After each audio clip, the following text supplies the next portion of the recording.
On associe toujours la fête des Lumières au terme de féerie et magie. C'est encore le cas cette année? Je crois que c'est toujours le cas cette année. Il y a toujours de la féerie, de la magie. Il y a 65 sites dans la ville, près de 90 créations.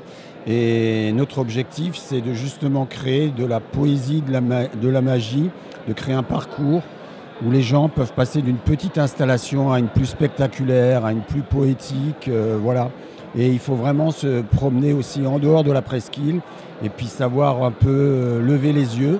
Mais toute la ville est plongée dans une atmosphère particulière parce qu'on éteint l'éclairage public, où on filtre cet éclairage pour donner justement cette féerie, cette magie.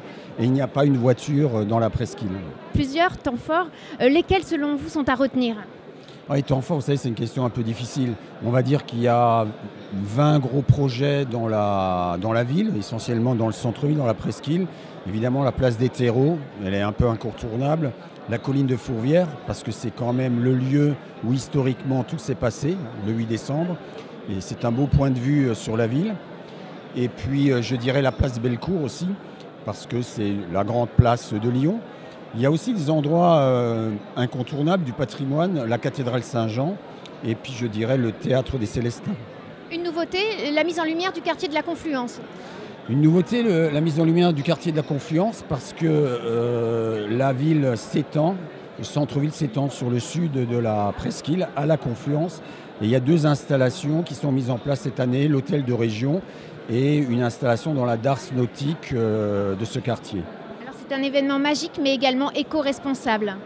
Oui, c'est un événement éco-responsable parce que on ne peut plus actuellement faire la fête sans penser à l'économie d'énergie. Donc nous, d'abord, nous éteignons de l'éclairage public pour mieux voir les installations lumière. Nous utilisons beaucoup de LED parce que, évidemment, c'est un outil qui permet de fortement diminuer la consommation.